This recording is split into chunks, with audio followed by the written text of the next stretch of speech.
КСРО ыдыраған соң Қазақстан ауыр демографиялық дағдарысқа тап болды. Тәуелсіздіктің алғашқы 10 жылында 3 миллион адам елден бір жола кетті. Есеп бойынша ел үдере көшпегенде, қазір қазақстандықтардың саны 25 миллионға жетеді екен. Қиын қыстау кезеңде жақсы жұмыс жайлы өмір іздеп кеткендер қазақтар ғана емес, көшкендердің көбі 20 ғасырдың бірінші жартысында Қазақстанға жер аударылған басқа этностардың ұрпақтары болатын. Халық саны күрт азайды. Елде қалудың болашағы жоқтай көрінді. 1990 жылдары күйреген экономикадан бөлік жас мемлекетке төнген басты қатер осы болды. Алайда тәуелсіздік этникалық қазақтардың ең ауқымды репатрияциялық бағдарламасын жүзеге асыруға мүмкіндік берді. Мемлекет ата жұртқа оралған қандастарды баспанамен, жәрдемақымен қамтамасыз етіп, жұмысқа орналасуға көмектесті.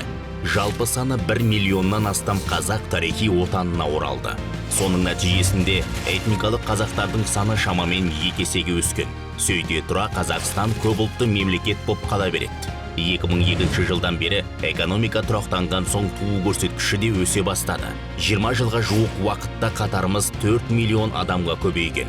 Ал биыл Қазақстан халқының саны 19 миллионға жетті. Жас мемлекеттің 30 жылдық мерейтойы қарсаңында рекорд жаңарттық. Мұның бәрі Қазақстан халқына қалай әсер етті? Қазіргі қазақстандықтар қандай? Біздің елімізде халқымызда жас, отандастарымыздың орташа жасы 29 жас. Тұрғындардың көбі әйелдер. Біз үлкен отбасы болуға ұмтыламыз.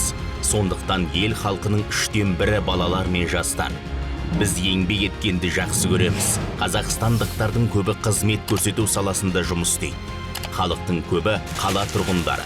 Әйтсе де ауылда тұратындардың да қатары сиреген емес.